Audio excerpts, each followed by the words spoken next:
Choosing a Bible is deeply personal. Whether it's for yourself or a loved one, or you're helping someone else choose, the first question to ask is, who will be reading the Bible?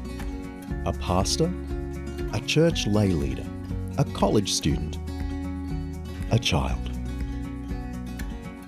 Knowing who the Bible's for helps shape the conversation and leads to the best recommendation. Then there's another question. How will they be using the Bible?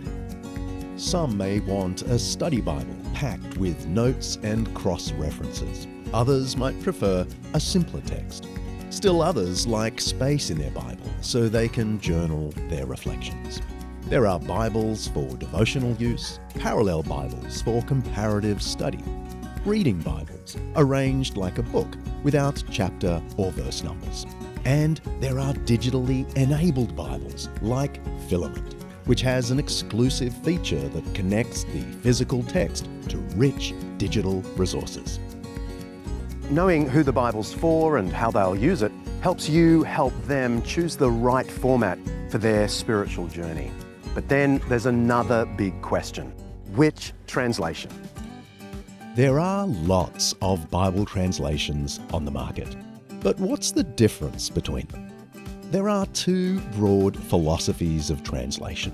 One is word-for-word translation, the other meaning for meaning. Word-for-word translations try to stay as close to the original language texts as possible. That's good, but it can produce a wooden, stilted translation that's frankly hard to read.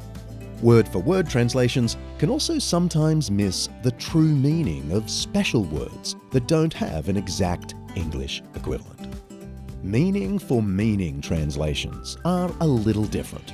They prioritize translating the exact meaning of the words and sentences in clear, accessible language. Meaning-for-meaning translations result in a complete translation that uses the exact number of words necessary to communicate the precise meaning of the original texts, improving understanding and comprehension. Both approaches have their strengths, and both are useful for studying the Bible. The scholars behind the New Living Translation, the NLT, use the meaning-for-meaning translation philosophy. They meticulously translate the meaning of words and sentences to produce the ideal combination of accuracy and clarity for contemporary Bible reading. I know many of the scholars behind the NLT, and they're brilliant. They understand that the most accurate translation is one that's faithful to the actual words in the ancient manuscript and conveys what the original authors intended. In other words, getting it right and getting it across. For example, when a single word in the Greek can be translated with a single word in English without losing or confusing the meaning intended by the original writer, that's what the NLT uses. But when a single ancient word can't be rendered literally in our language, the NLT experts use the number of words necessary to express the precise meaning of the original text. This makes the NLT both beautifully accurate and remarkably clear. One of my favourite examples is in Philippians 1:27. Now, most translations have something like, "Whatever happens, live lives worthy of the gospel." Now, that's absolutely fine, but Paul uses a very specific word here, polytuesthi. It gives us the word politics, and yes, it means to live as a good Roman citizen. Here in a town like Philippi, where Roman citizenship was highly valued, this was a very potent word. Paul is saying live by the values not of Roman citizenship, but of our heavenly citizenship. And the NLT captures this perfectly. This is what it says.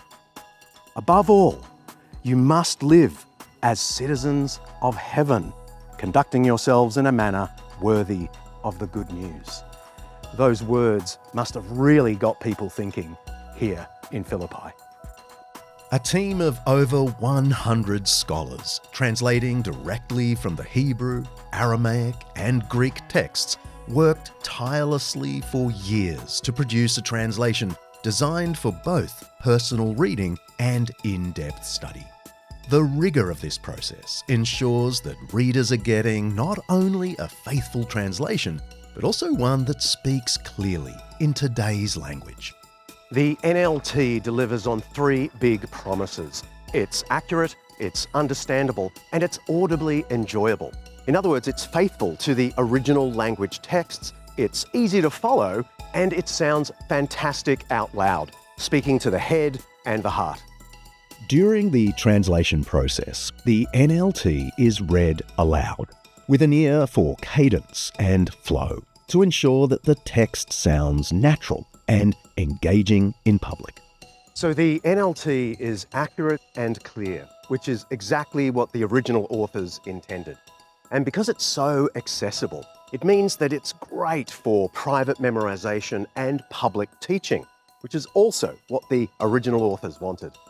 Whether for personal study, group discussions, sermon preparation, or public reading, the NLT conveys the living nature of God's Word in a way that resonates with all readers. The Apostle Paul gave a famous speech right here. It's recorded in Acts 17. And some translations make Paul's opening words sound a little bit rude. You are ignorant of what you worship, they say. But Paul wasn't being rude. He was being polite and really smart. He was picking up on words he'd seen on an altar down there to an unknown God. And the NLT draws out this wordplay around the Greek word for unknown. Let me read to you. One of your altars had this inscription on it: to an unknown God. This God whom you worship without knowing is the one I'm telling you about. And with that clever segue, Paul goes on to make his brilliant public case for Jesus. The accuracy of the NLT is trusted by pastors, teachers, readers, and professors around the world. Its clarity allows everyone, from skeptics to seasoned scholars, to understand the Bible deeply and engage with it meaningfully. Whether read privately, studied in a classroom, preached in a sermon, or shared in the public square, the NLT's balance of accuracy and clarity makes it a powerful tool for personal growth and community transformation.